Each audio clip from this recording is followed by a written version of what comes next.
Un plan parcellaire cadastral nous présente notre village tel qu'il était en 1824. Le maire s'appelait Monsieur Charmasson, le préfet Monsieur Devilliers de Terrage, le géomètre Monsieur Derrien. Le cimetière se trouvait à côté de l'église jusqu'en 1832, date à laquelle il a été transféré au chemin de la Treille.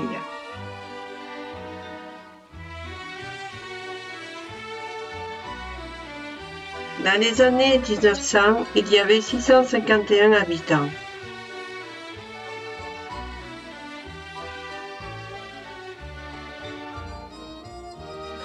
En 1838, Simon Séfréen, maçon, a installé des pompes en terre pour alimenter la fontaine.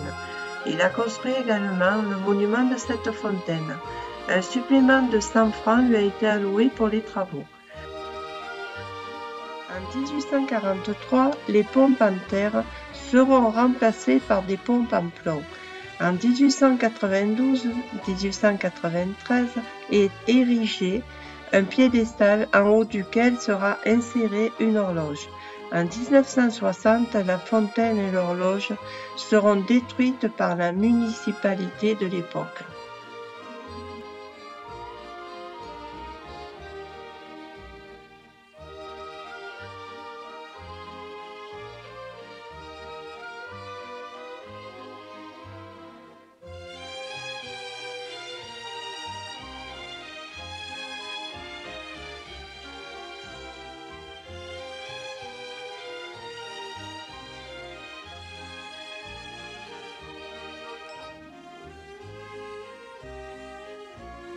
La place du village vue à partir de la route de Roquemaure avec ses habitants endimanchés prenant la pause pour la photo.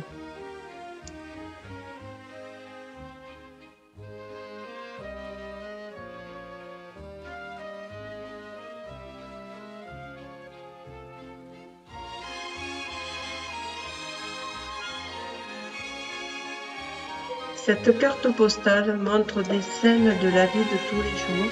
Le bureau de poste télégraphe depuis 1901 pour lequel la commune payait un loyer annuel de 450 francs avec sa file d'attente, les villageois à la terrasse du café, le cultivateur menant sa charrette à tenir.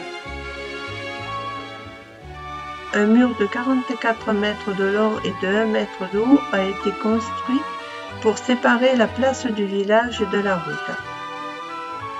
Un jour de communion devant l'école libre fondée en 1902 par la congrégation Saint-Joseph d'Aubenas en remplacement de celle qui a été fermée.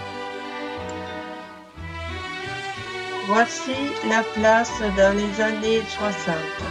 On aperçoit le camion-citerne, les établissements Cuignot, négociants en vin.